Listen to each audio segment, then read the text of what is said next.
तो सबसे पहले राजीव, मैं आपके पास ही आ रही हूं, जरा समझना चाहूंगी राहुल गांधी ने कल जिस तरह से बयान दिया, अभी कुछ दिन पहले उनका बयान आया था राजीव, तब वो राजस्थान के लिए थोड़ा कंफ्यूज थे कि यह क्लोज फाइट है,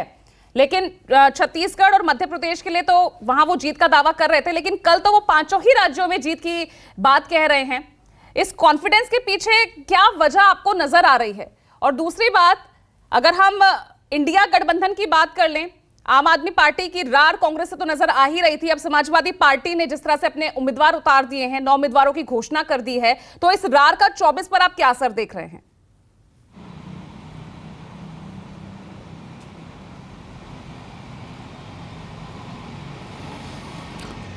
देखिए, जहां तक मध्य प्रदेश, छत्तीसगढ़ और राजस्थान की बात है, तो राजस्थान में रिवाज है हर साल सरकार बदलने का। हर बार आप पीछे 30 सालों से देख लीजिए, तो हर बार बदल जाती है सरकार, इसलिए भारतीय जनता पार्टी को एक उम्मीद आशा इस बात की भी है। लेकिन गहलोत सरकार की तमाम योजनाओं से जो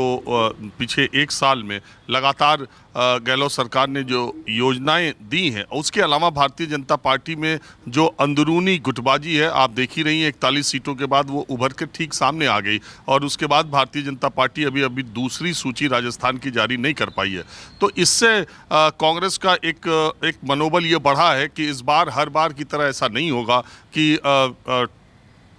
रिवाज ही चलता रहे, हो सकता है राज बना रह जाए। तो एक है, लेकिन कांग्रेस पार्टी की भी अंदरूनी गुटबाजी सबको पता है, सबने देखा ही है कि राजस्थान में दोनों पार्टियां भीतरघात और गुटबाजी से परेशान हैं। इसलिए भी शायद राहुल गांधी को लगता हो कि अगर इधर आग लगी है तो उधर भी लगी है, तो दोनों की स्थितियां समान हैं। लेकिन छत्तीसगढ़ में उनके कॉन्फिडेंस की और कांग्रेस के कॉन्फिडेंस की बहुत सारी वजह है। उसमें एक ये है कि भारतीय जनता पार्टी की तरफ से अगर छत्तीसगढ़ में कोई नेता का चेहरा है तो वो रमन सिंह है, और पार्टी नेतृत्व मुझे नहीं लगता कि उनके चेहरे को आगे करके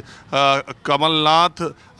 माफ़ कीजिएगा, मध्य प्रदेश, छत्तीसगढ़ और राजस्थान में भारतीय जनता पार्टी किसी चेहरे को आगे करके चुनाव नहीं लड़ रही है। तो और दूसरे, भूपेश बघेल की सरकार ने पिछले 5 वर्षों में, और कांग्रेस पार्टी ने, चूंकि इसके पीछे वाले चुनाव में आपको पता है,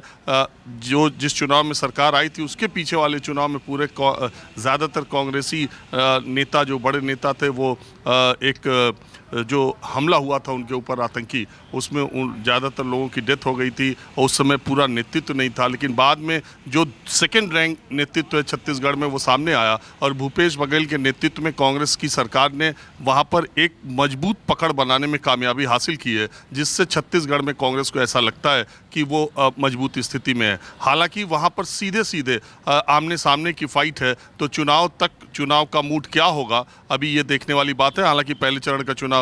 7 तारीख को ही है वहाँ पर। मध्य प्रदेश में चूंकि 2018 में बीजेपी से ज़्यादा सीटें कांग्रेस को मिल चुकी थी, और अगर बसपा नहीं रही होती मध्य प्रदेश में, या बसपा को 5% मत नहीं मिले होते, तो शायद कांग्रेस पार्टी की जो सीटों की संख्या है वो ज़्यादा रही होती। इसलिए कांग्रेस आशान्वित है कि वो तो पिछली बार ही सरकार बना चुके थे, ज्योतिरादित्य सिंधिया के बागी हो जाने की वजह से उनकी सरकार चली गई,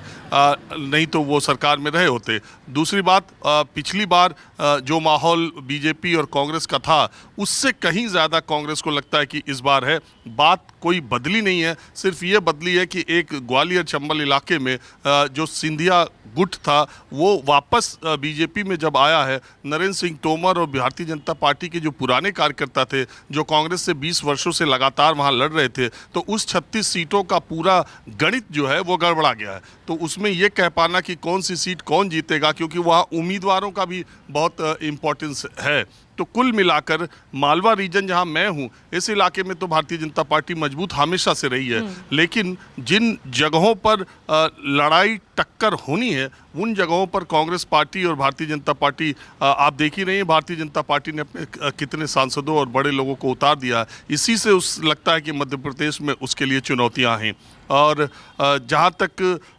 आपने समाजवादी पार्टी की बात कही, देखिए, उत्तर प्रदेश से सटे इलाकों में, चाहे वो बुंदेलखंड का इलाका हो, चाहे आगरा और इटावा से सटे मुरैना और भिंड हो, यहाँ पर समाजवादी पार्टी और उधर झांसी से जो सटे इलाके हैं, दतिया, तो इन इलाकों में, बुंदेलखंड से सटे इलाकों में समाजवादी पार्टी और बीएसपी का प्रभाव है। और कोई भी पार्टी अपने प्रभाव क्षेत्रों वाली कार्यकर्ताओं की इस आधार पर वो नहीं बैठ सकती कि उसे जीत मिलेगी या नहीं मिलेगी। कार्यकर्ता का एक मनोबल होता है, उसके लिए पार्टियां टिकट देती हैं, चुनाव लड़वाती हैं। और ऐसा नहीं है हर चुनाव में समाजवादी पार्टी और बीएसपी को चाहे 1 सीट मिली हो, 2 सीट मिली हो, 5 सीट मिली हो, पीछे के चुनाव में उन्हें सीटें मिली है। तो ऐसी स्थिति में जब इंडिया गठबंधन 2024 के लिए बना है तो उससे पहले सारी पार्टियां विधानसभा चुनाव में अपनी पार्टी को तिरोहित कर देंगी, ऐसा नहीं होगा। लेकिन कांग्रेस पार्टी ये मानती है कि इन सारे राज्यों में बीजेपी से वो लड़ने वाली सबसे बड़ी पार्टी है, इसलिए बाकी विरोधी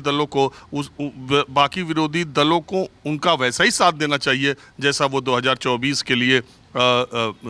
एक साथ आए हुए हैं इंडिया गठबंधन के लिए। तो मुझे लगता है कि लोकसभा की बात कुछ और है, विधानसभा की बात कुछ और है। रणनीति इसी तरह दोनों की तरफ से बनाई गई है और इन राज्यों में कांग्रेस और बीजेपी में ही टक्कर होगी। आप देखिएगा अंत में जाते जाते 2 ध्रुवीय चुनाव ही होगा, तीसरी शक्तियां कहीं दिखाई नहीं देंगी। बिल्कुल। और